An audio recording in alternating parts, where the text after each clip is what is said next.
Hello, boys and girls. Welcome along. It's Saturday, the 30th of...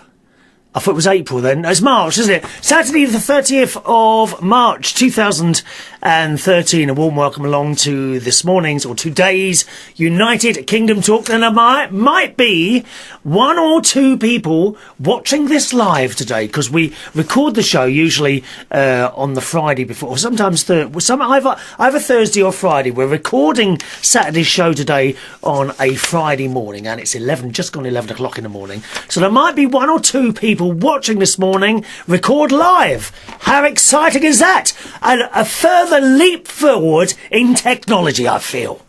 And if you are, you can also join in live. Yes, you can. You can send an instant email to the usual email address, chris@unitedkingdomtalk.co.uk. That will come straight in and will get read out immediately. How exciting is this? This isn't the first time I've done this, to be honest. No, I tried this about two and a half years ago, and it was fraught with technical difficulties, because I try to be flash, you know, putting in little captions and bits of music and all this going on all the time. Today, I'm doing it, so to speak, in the raw, which means all I've done is started the webcam and started chatting. Nothing else here except me, a couple of cameras, and behind the little webcam is the main camera that records the show for the recording, which is always going to be a lot better quality. All right, so if you are there and you'd like to say hello this morning, you don't have to, but if you want to, send us an email, chris@unitedkingdomtalk.co.uk. If you have Skype, we could actually talk to each other as well. Now, my Skype username is all one word, Chris Reardon, ChrisReardon.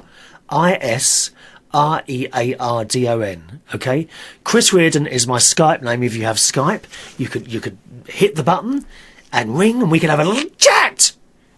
Oh, a little chat. Be quite nice to have a chat with someone this morning. But if not, you can just sit there quietly and watch, or perhaps send a quick little email saying, "Hello, I'm here." Don't let me feel that I've been on my own for years. Please don't let me feel that I'm still sitting here on my own, years later. All right. Now, lots to tell you about today. First of all, I'm so pleased. Now, I can't actually remember. Oh, no, now, do you know what? The email isn't working now. Can you believe that? 1 second. Is that working? Now, where's my email? Oh, there they are. They disappeared into the... Oh, there's loads. Oh, Christ, there's loads. Oh, hang on. Comments. No, that's not it. I'm quite pleased. It was either Wendy or Anita, who are both Fanalos. Now, what is a Fanalo? A Fanalo is a huge Barry Manilow fan, as I am indeed. Okay, and one of them sent me a little link of something that she'd found on YouTube. Just a few seconds clip of the ultimate Manilow TV recording. So I have ordered on eBay at the bargain price of £23. Now, I've got to be honest, there's not a lot I'd pay £23 for. Certainly not one of your Hollywood so-called blockbusters. Yeah, I saw a Hollywood blockbuster last week, didn't I? Oz, the Great and Powerful. Not impressed. Sorry, not impressed at all. It just didn't, for me, it didn't work. Very, very slow beginning to that film. Nothing really happened, as I said in the last show, before one of the good witches changed into a wicked witch, did she? Have you seen the film yet? Don't bother. Not worth it. Especially not for the price of the food in the cinema. I wouldn't pay that for a DVD. But for £23, I now own the Ultimate Manilow DVD set. It's not even one DVD. 2 sets for £23. Nothing is too expensive for our Barry. Nothing is too expensive for Barry Manilow. 2 DVDs. It was was it CBS? 1 minute. It was a TV show that he made. Oh, I don't know what the date is. 1 minute. He looks about 42 in this one, so I can't even bloody see the words on here. 1 minute. I'll need my. I'm sorry. I'll need my glasses. Why do they put the writing so small in these? Oh, I can't even see it with the glasses on. Hang on, I've got another pair. Perhaps that'll be better. Oh, these were oh, that's better. I can see these one. Now these glasses, I've got glasses here, right? These I bought from the opticians, and they're all right. You know, they seem to do the job, and they were like, I don't know, 70 quid or something like that. These other glasses here, I bought from Pound Shop. No, was it Pound Shop? No, Sainsbury's. I think it was Sainsbury's. £10. Okay, and these I use to make letters even bigger than I do on the first pair. Now, what's the date on this? Oh, 2003. So, 2000. Yeah. Oh no, he must be about. How old is he now? Nearly. Is he 60, 69? I must have been 50 in this. Anyway, one of the TV shows in the States, I thought it was CBS for some reason, recorded this show ages ago. And you get the DVD of the actual show and the DVD of the show uncut. You know? What do you mean, is there any sexual stuff in it? Of course there isn't. There isn't anything like that on Barry Manilow's shows, dear. It's all clean, very, very clean. The rudest it gets is when he's singing a song, somewhere down the road. Is it somewhere down the road? I know you're gonna. And he says touch, and then he gives the audience a cheeky smile, and they go mad, including me. Including me. Us girls start throwing knickers at the stage, don't we, ladies? We absolutely do. My mate says, because I own a few. Oh, and it comes with a picture of Barry himself. I think we look quite good together, don't we, girls? Now, don't get jealous. Don't get jealous. A little picture of Barry as well in there. How marvellous. My best friend Ron, he says, why do you keep buying all these because I've got a few DVDs of his now. And I've just dropped a book here. And also a VHS, an old... will you stay there, book? And also an old VHS I've got somewhere. And various albums, you know, live albums. And my mate says, are the songs different on the DVDs and the albums? I said, no, not really. And he said, well, why do you keep buying the same songs? Well, because they're differently arranged. They sound different in every... You know, I've been to see Barry 4 times now. You don't for one moment suppose that the audience is all the same. The songs are all exactly the same. And no, it's not like that at all. Each time you go, it's slightly different. You pay for the experience. For example, you know, I can have an experience in my living room this afternoon now if I want to, by putting on this Ultimate Manilow DVD, which I haven't seen before. And yes, all the songs will be there. I'm sure, without even looking, I write the songs, Can't Smile Without You, Even Now, and all that business. What's it got? Has it got... Oh, it's here, it's on here. Oh, the Gonzo opening. That is a fantastic orchestral piece. It really is.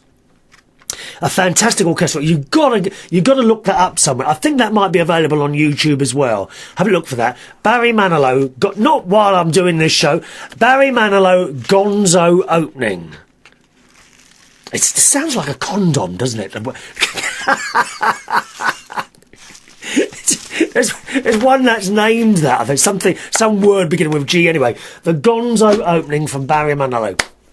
You got to listen. You got to listen to that one. All right, so I'm quite pleased about that. Also, I must say thank you to my dear sister, who I meant to mention this last week. She bought me for my birthday. What did she buy me for my birthday?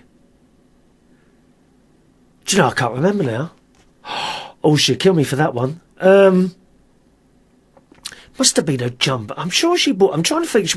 No, it wasn't a jumper. It was a hooded top, which you saw on one of the other recordings. And also, I forgot to show you this Dear Blue Peter book. Now, I think it's about 10 years old. But in there are hundreds and hundreds of letters written by children to Blue Peter over the years. Now, I myself wrote in a letter to Blue Peter when I was about 12 years old or something like that, and I have got somewhere in this house a Blue Peter badge. Have you got one of those? No, the Americans are wondering, oh, what the hell is all this, Blue Peter? It's a children's TV programme that has been running here in the UK since 1958, which is even before I was born. Even I wasn't born in 1958, but I know it sounds difficult when you're looking at images of me and you're thinking, oh, who's that old duffer on the videos? No, even I wasn't born in 1958. Anyway, and this children's programme, it was set in a studio. There would be various presenters over the year. My presenters were John Noakes, Peter Purvis, Valerie Singleton, and then a little bit later on, Leslie Judd. They were my presenters when I was a little boy, and I would watch this absolutely religiously. I think on Mondays and Thursdays at about 5:10 in the afternoon it used to be on. And it was great. And you could write in, and kids all over the world, kids all over the country would write in with little bits and pieces. I wrote in with my idea for an aneometer. All I wanted really was a Blue Peter badge. That's all I wanted. You would have killed as a child for a Blue Peter badge. Am I right? Did you watch Blue Peter? Do let me know. Did you ever write in? I wonder if you kept the letter. Let us know on the email, okay? chris@unitedkingdomtalk.co.uk. Don't forget, if you're watching live as well, you can also join in this morning. If you're watching live, just look at the clock. Is it 11:10? On a Friday morning, or thereabouts, then you are indeed watching live, okay? And you can join in, chris@unitedkingdomtalk.co.uk. Wendy is watching live, aren't you, Wendy? Good morning, Wendy. Wendy, was it you or Anita who introduced me to the Ultimate Manilow DVDs? Because I can't remember. Wendy is also a Fanilo. I'm almost tempted to burst into song this morning, complete with orchestra, but they've gone home for the weekend. As it's Easter, I've sent the orchestra home. Sorry about that. Yes.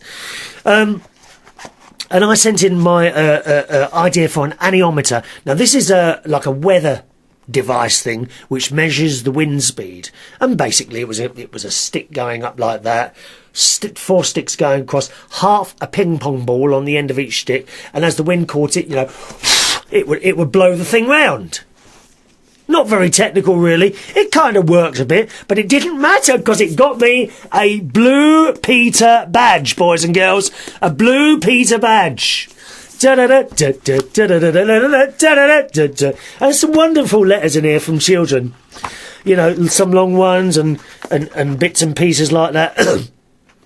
Here's one from someone's mother, written in 2004, and I quote here from the Dear Blue Peter book, which you can buy probably on Amazon or somewhere like that. Or what's that bookshop now?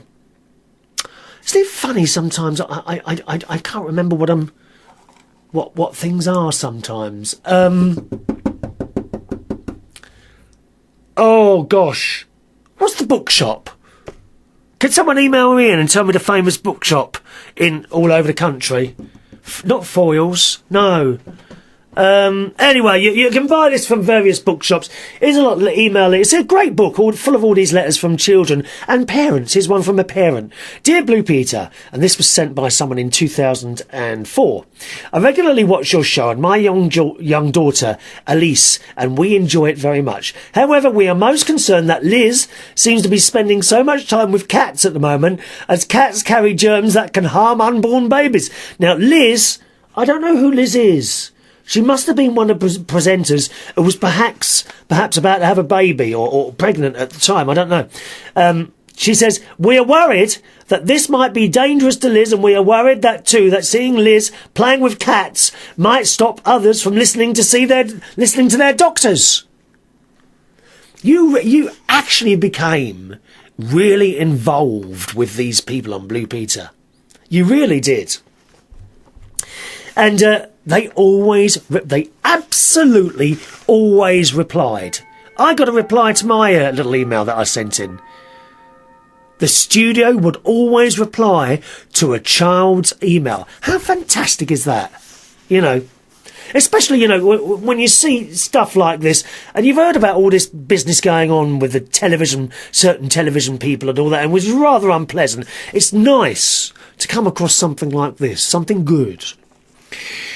And the reply went, "Dear Michael and Elise, thanks for getting in touch. Before we made the film with Liz and the rescue cats, we checked with her doctor that it would be okay to do so.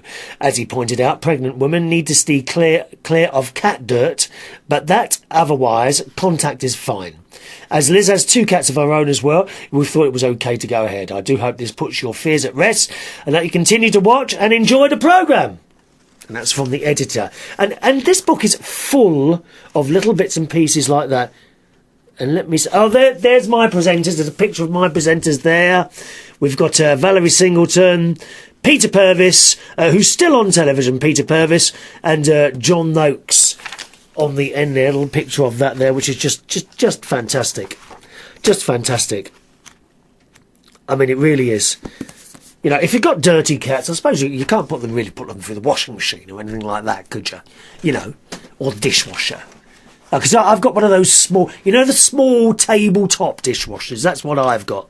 A small tabletop dishwasher. It's like a very large microwave and it sits on the top next to the sink. And that's why I couldn't really put my cat in that. You don't want to be putting cats in dishwashers, dear. No.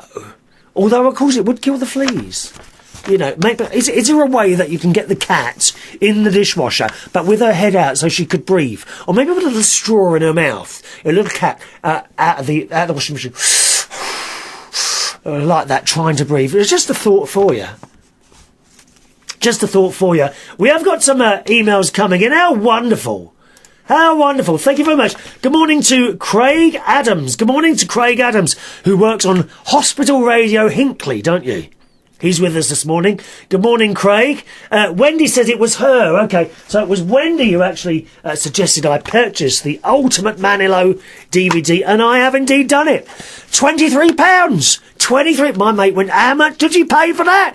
£23. Not enough. Not enough. I would happily have paid £250 for this DVD. I absolutely would. One of our friends, one of Wendy's friends, and my friend as well now, Anita, she's not got a lot of money, but she went out and got a job so she could afford to buy the ticket for the Barry Manilow Ultimate Platinum Package. The Platinum Package! Quite expensive. Most of the money, I gather, goes to one of Barry's charities. He supports several charities, usually, I think, for children, musical instruments in schools, that sort of thing. $1,500, this. $1,500. She gets a front row seat, champagne reception, meet and greet with Barry, and a photo with Barry. A photo. I haven't got one of those. Well, I have, right? I have got a photo of me with Barry. OK? But it is a photo of Barry and me standing next to him. That's the best I can do at the moment. I'm going to... When he comes back to the UK, I'm going to have to save up for the Platinum Package. The only thing is I usually take someone with me to the Manilow concerts. I've been twice with my best friend Ron. I'm supposed to be running up to his house later because I've started the running again. You know, so I said to him, I'm going to attempt to run to your house today. I won't have to do it in a full stretch, you know. It's about a 15-minute to 20-minute walk to his house. OK? So I'm hoping to run it. What I'll do is I'll run... The first time I'll run about 90 seconds, and it'll be 80 seconds, and then there'll be a minute's walk. And, oh, just a minute, dear. Phone's going now. Incoming call, it says. Oh, do we know who that is? Don't know who the incoming call is. We don't answer the phone. Sorry, don't answer the phone on incoming calls anymore. Do you? We're getting to the... Anyway, I'm going off the subject there. I'll come back to that. And incoming calls, let me write that down before I forget it. There's no number come up there. I don't trust them. Anyway, back to Barry. Yes, the Platinum Package, and you get all that. The trouble is I always take someone with me to these concerts. Ronny's been with us twice, and I took my niece once. I love my niece. She loved it, my niece. And the last time, of course, I went on my own when it was in New York. You know, I mean, you know, I'm not tight. I don't want to say I'm tight, but, you know, to pay out $1,500 for someone else, I mean, I think that's pushing the boat a bit too far, don't you? Don't you? Unless, of course, it's my niece. And I will have to work even harder to say, oh, I wonder how she'd feel about that, actually meeting Barry. Wonderful, wonderful, wonderful, wonderful. Now, where were we? Oh, we were reading out some of these little messages. Yeah, so it was Wendy who sent me that little suggestion there. Waterstones, of course. Thank you, Wendy. Waterstones is the place where you can buy the Dear Blue Peter book, and if they haven't got it, they'll always order it. We got a Waterstones in Bracknell. I've got this dreadful feeling they're going to be one of these shops that go under at some point, because so few people, I think, buy books now. And they've got these bloody Kindle things. Do you like those? Have you got a Kindle? You know, it's this little electronic gadget that you can read on. I just don't... I think the whole idea of reading a book is to hold it up like that and then flick through the pages and do it like that. Although, I have great difficulty reading a book. I really do. What would happen with this? Actually, probably not this, because it's lots of little things in it. When it comes to a novel or something like that, I tend to get so far, you know, the first, 30 or 40 pages. And then I look at what's left to read, and all I see is this big, thick pile of paper, and I thought, oh, I can't be bothered with that. Do you know what I mean? And then I put it to the side, and then that's it. Never gets picked up again. I forget about it. Terrible waste, really. Maybe with one of those Kindles, that might actually work for me, because you can't actually see how much of the book is left, can you? There's a thought. Perhaps I'll have one from someone for Christmas. Be quite nice. Thank you, Wendy. Good morning to Gerard. Good morning, Gerard. Oh, you're there as well. Everyone's here this morning. Good morning, Gerard. Can't remember where you are, Gerard. Do tell us, although I know where Sean is. Good morning, Sean. Sean Riches, who is a mobile DJ. Young mobile DJ. And if I'm right, because I was looking at your little photos yesterday, Sean, weren't you working in a school or something yesterday? Were you doing some school party? Because I did have a little look at your wall last night. Let's have a look at his wall this morning.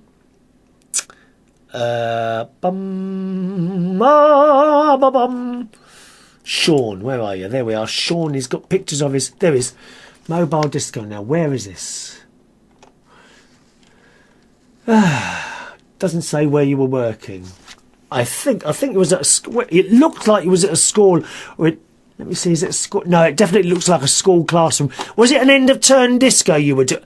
Oh, my God. And then there's a picture of Sean, what he had for breakfast. Burger and chips? For breakfast? Oh, God. You're not still eating those horse burgers, are you, dear? Please, Sean. Bit of cereal in the morning, bit of fruit, won't go amiss. Dear me. Ah, Gerard is in New York, USA. Oh, it's Ronny. Ronny, was that you trying to ring just a minute ago? Could you ring again? Because I thought it was someone trying to sell me something. I don't answer the phone anymore. Do you? I only now answer the phone to people I know. If you want to ring back on the landline, Ron, I'll pick it up this time. Here it is. There it is. Oh, he's listening. Good morning. Thank you. You are on hands-free. Good morning. Thank you. Are you joining us live by satellites and transmitters all over the world, dear? I've just had to switch you off. I can't have you in stereo sound. Oh, no. It won't work if you have us both, if you have the telly on at the same time. Yes. Yeah. Am I on your big screen? Am I filling your 50-inch? No, dear. You are on my little 13-inch, which suits you about well. Oh, why is that then? Whenever I must say, dear, you Yes. move in and out, and sometimes the camera goes a bit, Oh, is it blurring? Yes, dear. Oh, I know why that is. Just a moment. I can make adjustment there. Let me see. Settings, properties, and switch off. Oh, autofocus. There's an autofocus. Is that up? Okay, that won't do that now. I've now switched off the autofocus. Oh, good, because you're not really like the BBC, are you? You know, when they pan across their studio. It's not really like that, is it, dear? What do you mean? Oh, do you know there's a mark on my... Is there a mark on my chin? Oh, no, it's a little mark on the monitor. Sorry. What do you mean? Well, it's not like there's like 16 cameras and a team of people looking after you, is there? No, but we all have to start somewhere, dear.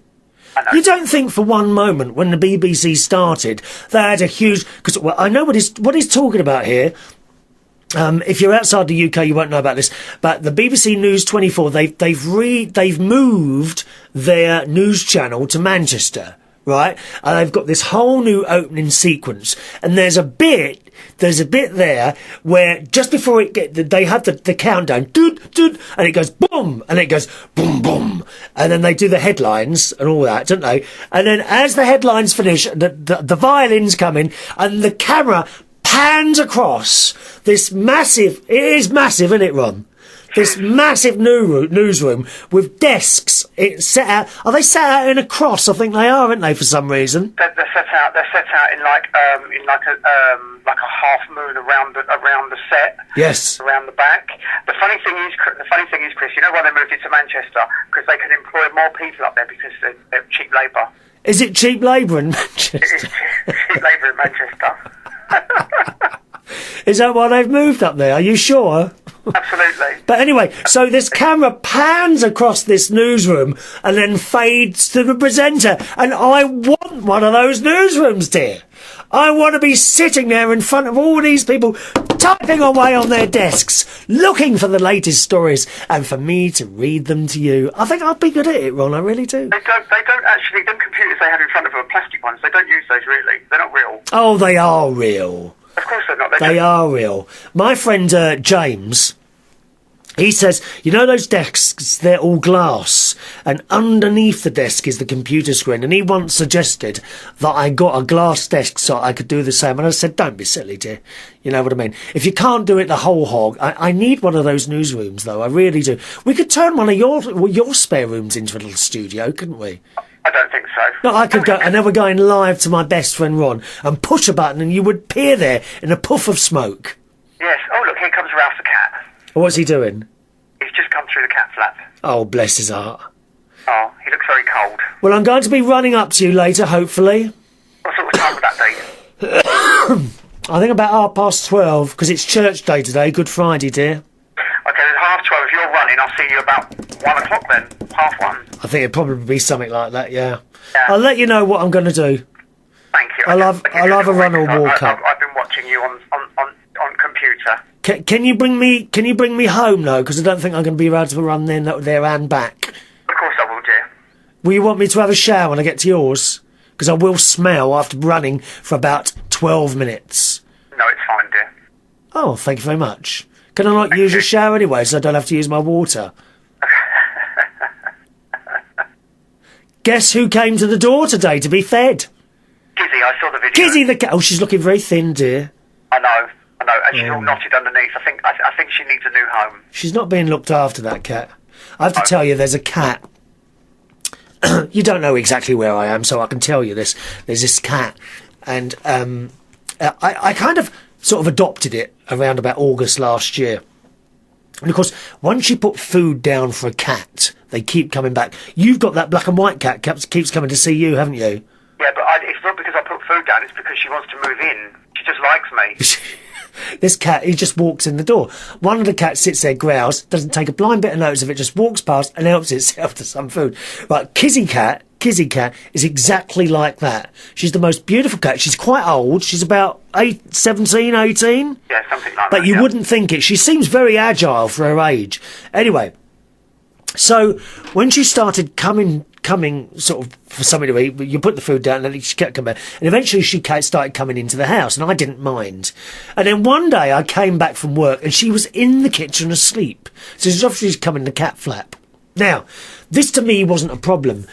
I didn't think she was being very well cared for. I might be wrong, okay? But I just got that feeling. So I started feeding her. I started brushing her. I can't remember. I don't think she likes being brushed or anything like that. And then I gave her a worming tablet as well. And she did start putting on weight and she was looking a lot better. Anyway, the problem was my own cat, Katie, didn't like it. And at first, Katie would sit there and growl while running the living room. But as time went on, she was leaving the house and going to sit under a bush. And she wouldn't come in the house when Kizzy Cat was there. And then one night I came back and it was pouring with rain. Absolutely pouring with rain. I got to my house, put the key in the door, and all I heard was meow, meow. And my cat come out from under the bush. She was soaking wet and I thought, oh no, you can't have this. no, can't have this. So what I had to do was lock the cat flap so the other cat couldn't get back in again, and that's kind of how it's been since. And don't forget, the other cat has got a home to go to. But me and Ron, we just don't think she's been cared for very well. Anyway, so she disappeared for a while, and then she started coming back just a few days ago, and she looks painfully thin, and her coat's all matted up. So we're going to have to take care of her again, aren't we, dear? I think we are. I think what I'm going to have to do is get a comb and put the comb between the knotted fur in her skin and cut it off. It must be very uncomfortable for her. That's exactly. Well, you remember, because she's got the same coat as Tiny, what the cat I had, hasn't she? Yeah. So, and when I took Tiny to the vet with the knotted hair, that's basically, well, they shaved her in the end. It's very, very difficult to keep a long-haired cat. You've got to do it twice a day, something like that. Once it knots, it's painful when you pull the fur, you see. Well, I've got two, haven't I? Yeah, you have. Yeah. I've got the twins, so... Oh, well. Well, I'll see you later then. Thank you. Thank you for taking my call on your internationally acclaimed global radio station with 4 listeners. Thank you. But 4? Yeah, I did wonder if there was a naught missing on the end of the stats. Anyway, goodbye. There we are. That's my best friend Ron on the phone, who occasionally likes to throw in a few words of wisdom. Sean, apparently, yes, it was a primary school. He was doing an end-of-term disco at a primary school. Christ, when was the last time I was at primary school? Blimey, that would be 73, 72, 71, 1971? 1972, I think it was, I left primary school. Long time ago. Don't forget the email address, boys and girls. The email address is chris@unitedkingdomtalk.co.uk. All right, chris@unitedkingdomtalk.co.uk. Lots of emails coming in since the last show, boys and girls. Don't forget, yes, do keep emails coming in. It's always wonderful to read emails. Hello to James, who writes, "Hi, Chris." Because I was asking James where he lives. I thought he was in Bromley somewhere. And he says, "Hi, Chris, I'm about 10 miles away from Lewisham. More of the shops have closed. Blockbusters and some HMVs, some Jessops stores have been saved for now." Yes, so we've lost our HMV. It closed a couple of weeks ago. So we now have another empty shop in Bracknell. Our HMV is closed. And that's a shame. I wouldn't say I bought loads in HMV, but I will always pop in there and have a look, you know, the latest DVDs or something like that. But that's gone now. Jessops stores, well, hasn't that bloke, what's his name, Peter Jones, I believe, has just bought the Jessops stores, and he's going to try and make them work again. I'm not quite sure how he's going to do this. He's going to have to cut costs, because the problem is, you know, I'm guilty of this myself.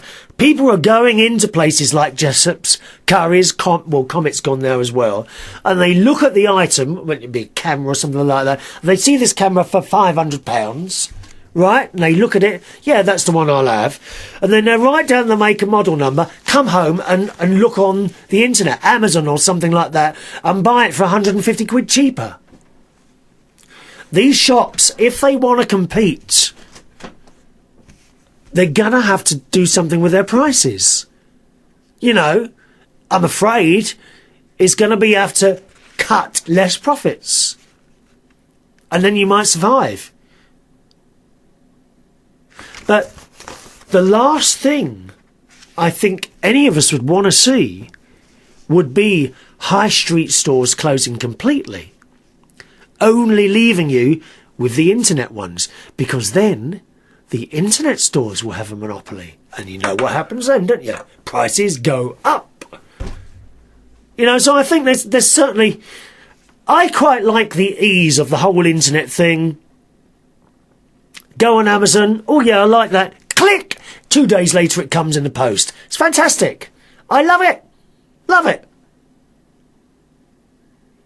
But there are very, very savvy shoppers around, and let's face it, there's not a lot of money. Thank God we're not in Cyprus. Cool, dear, what the bloody Europeans have been doing there? Eh? They have stolen from the people.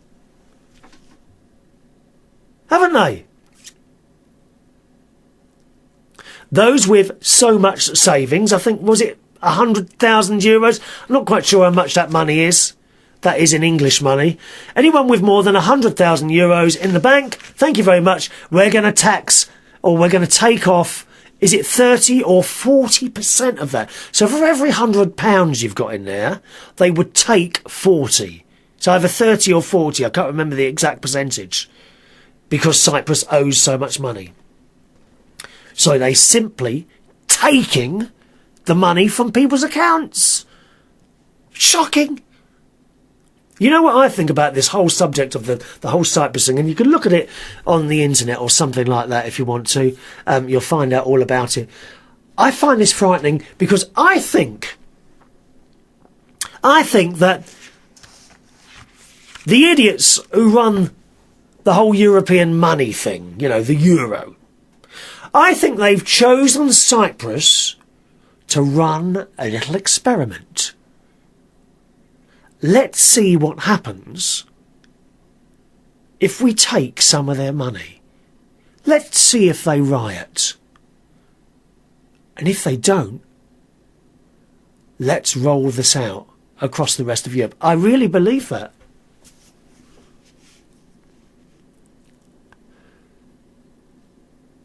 Have you got your money in a bank somewhere? Probably have. Maybe you've got a fair amount. I don't have my money in banks. I have my money invested in properties, okay? I actually have, relatively, very little amount of money in the bank, so it wouldn't bother me. But there are people around, you know, got hundreds of thousands sitting in the bank. Do you really think your money's safe there now? Email me and let me know. chris@unitedkingdomtalk.co.uk. I was having this conversation on Facebook the other day. And people were answered, oh yes, but we're covered by an £85,000 guarantee that our money's safe in the banks. What's a guarantee? Have you ever heard that expression, it's not even worth the paper it's written on? If they really wanted to, all they've got to do is push a couple of buttons and take 30% of your money. And it's gone. And there's not a damn thing you can do about it. I do believe what's going on in Cyprus, what has gone on in Cyprus with people's money is nothing short of theft. It is shocking. Absolutely shocking.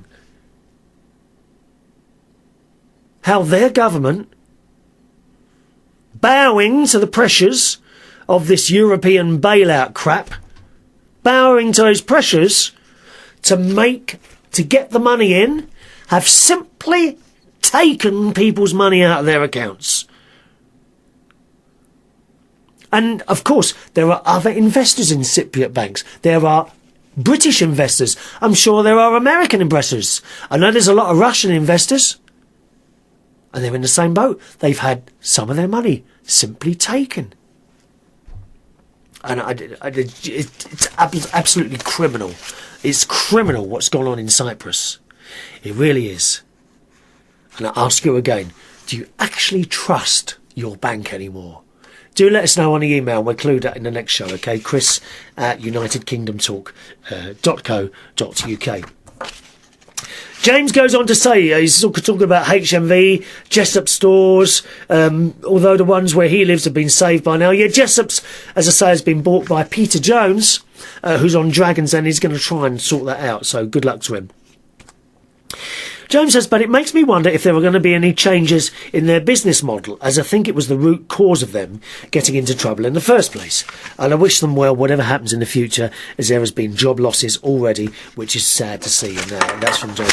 Nice to hear from you, James. Always a pleasure to hear little bits and pieces from you, sir. Okay. Hello to Ray. Hello, my friend Ray, who's been in hospital at the moment. Ray's got something wrong, I think, with his legs. And Ray says, been watching your show, great show. I also love Steve Allen's show on LBC, but we can't get it in here. Oh, Steve Allen on LBC. Got to listen to him, boys and girls. He's wonderful. Monday to Friday between 4 a.m. and 6:30 a.m. But I record that, or you can, of course, get the podcast from lbc.co.uk, I think it is. All right. You were saying about pains. Yes, I keep getting pains or discomforts in various tendon areas. You know, here on my throat, there, just sort of near the gland. It's not the gland, near the gland. Back of my ears, although that's not too bad now. I've got a tender spot there on the back of the ear. Either side of my feet, okay? My arm there. And I keep getting discomforts. They are kind of pains. And they all seem to be places where muscles or tendons are connected. And I had been going, I've stopped going now, to the Royal Free Hospital in London, and where I was sent. And they were doing, like, pushing bits of me and doing all this business. And to be honest, you know, a lovely girl who was doing it, she was doing it for about 6 weeks, I think I was going there for. And actually, I don't think it's made any difference at all, to be honest. I think part of it was to do with my driving position in the car.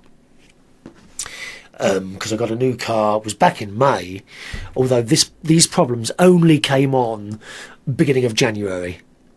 I said middle to January, somewhere around there. When I went on holiday to the States for a week, no problem.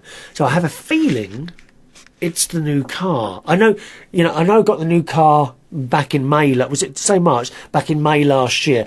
But it might be something that's, you know, built up over time and is manifesting itself in these various different pains. Since moving my driving position, I'm a bit better now. Certainly this one isn't hurting going down here, but I'm still getting it in the neck. Either side of the feet are a problem, and it seems to be worse if I'm standing up a long time. At this moment, as I sit here talking to you today, no problem at all anywhere. You know, I don't seem to have any pains, but I can be doing something and then it'll start. And I can't even explain it. It just hurts. So I think I'm going to have to go back to the hospital about that. So yes, that's my pains. Ray says, maybe after all those years standing up for a long time when you were working DJing, the muscles start to hurt more. Yes. I think it could, what's that there? You could be right there, Ray, but the next time I go down to Royal Free, I'm going to ask my doctor in there to see if that's a problem there. Got to say hello to Vicky. She says, if you do a live show at 10:30 on a Friday, what time is it here in New York? Oh gosh, 10:39, 8, 7, 6, 5, 4:30 in the morning. I don't think we're going to have many people in New York watching at 4:30 in the morning, my darling. All right, I know what you're going to say. Can you do it later? No, I can't. Can't, because what happens is I record at the same time as I do it live, and then once the recording, then I take the recording and it goes on another computer, and then I add all the bells and whistles, you know, like the little bit of music at the beginning and all that business. Which reminds me, just a minute, I've just got to push some buttons over here to make everything faster earlier. A minute. I'm surrounded by computers in here. All sort of 2 or 3 years old now. It's all creaking at the seams. Sound like a Shakin' Stevens song, doesn't it? This old house is creaking. Oh, I can't remember it now. I'll sing that for you one week, okay? When do you change your clocks? I think our clocks go forward 1 hour on Sunday night. I think it's this week, actually. Vicky, who is in New York, she said, we've already changed ours. I'm on vacation this Friday, March the 29th, Good Friday, and can go on Skype and let you know if I hear and your video is working. She's 5:30 to 6:30 is when I'm getting ready for work. Oh no, I'm too early for you, I'm afraid, Vicky. 4:30 in the morning in New York. Although if we've got anyone in Australia, they may be with us, because this would be, I suppose, about 11 o'clock at night in Australia. Matt Martins is with us. Hello, Matt, in Canada. Good morning, Matt. How are you today? What time is it in Canada at the moment? Do let us know, sir. Chris at UnitedKingdomTalk.co.uk. Yes, in Canada. All right, now what's the time now? Let's have a quick look at the clock. Ooh, 45. I think, have I chatted quite a lot today, haven't I? I'm going to leave it there today, boys and girls. I've got 2 emails here. One from Dallas, and one from Jennifer, not Dallas, the TV series, although it carries on. Did you see this week's episode here in the UK? Wonderful.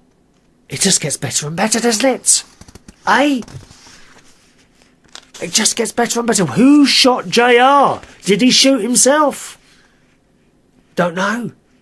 Anyway, apparently we're going to find out by the end of this current series. So I've got an email here from Dallas and an email from Jennifer, which I'll hold off until Wednesday's show, if that's okay with you, because they're quite long there. Finally today, here's a little story I saw on the internet. You've got to look this up on YouTube. It's hilarious. It says, police have cottoned on to the bizarre YouTube craze of gallon smashing. Now, what do you think is gallon smashing? Any idea? Well, it sees youngsters deliberately throw big milk cartons to the floor in supermarkets and pretend that they've been injured.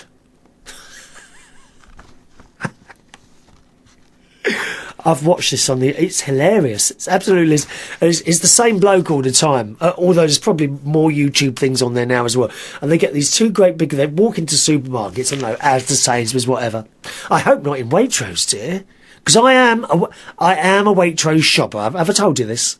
Oh yes, I no longer go to Sainsbury's. No, I like Waitrose. Thank you so much, dear. Oh, the service is so much better. And I have now registered for my scanner. I'll tell you about that in the next show. I use a scanner now in Waitrose. Oh, don't even queue at the till. It's marvellous. Anyway, so this bloke, he gets two. Oh, let me read you the story. Gallon smashing sees youngsters deliberately throw big milk cartons to the floor in the supermarkets and pretend to be injured. So it's this bloke, he has two great big, you know, the 4-pint jobs. He holds them and he walks around, and then when people have got their back turned, he smashes them on the floor and pretends to fall down and be injured. And all these people go, "Oh, you're all right, dear." It's hilarious. I wouldn't do it myself. Now, I might hurt myself when I throw myself to the ground. It says, this hilarious prank has alerted cops in America who have rumbled perpetrators and pressed charges.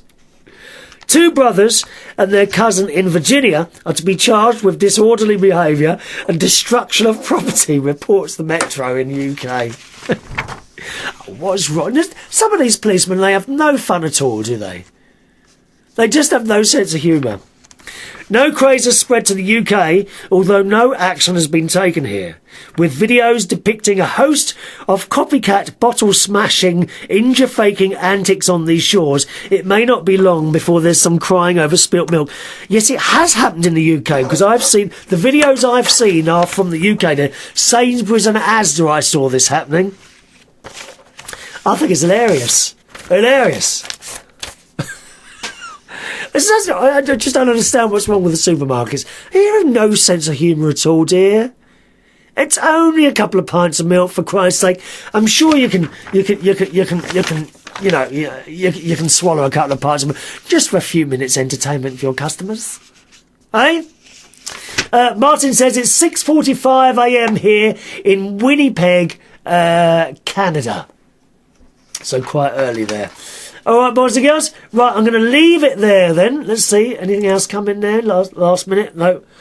That's it. I'm going to leave it there, boys and girls. So I think we'll do this live stream every Friday morning at 10:30 in the morning, okay? I'll try and make sure I'm here 10:30 in the morning. I will always put up a little message on Facebook. So if you're not at one of my Facebook friends, please join me on there. My Facebook username is Chris Reardon UK. So it's facebook.com/Chris Reardon UK. Whenever the live stream is about to start, I'll put it up there. If you can't be with us for that, doesn't matter, because we still have the recorded programme as always, boys and girls. All right, I'll leave you once again with my contact information, email address, chris@ at unitedkingdomtalk.co.uk. Chris at unitedkingdomtalk.co.uk. My Facebook username, facebook.com/Chris Reardon UK. And Twitter as well. I've got Twitter as well. And my Twitter username, again, is Chris Reardon UK. Have a wonderful Easter, Good Friday, or perhaps you've already had your Good Friday, Easter Saturday, and of course, not too many Easter eggs on Sunday, because you know what too many Easter eggs means? It means you get a fat arse like mine. I'll see you on the next show. Thanks so much for listening. Bye-bye.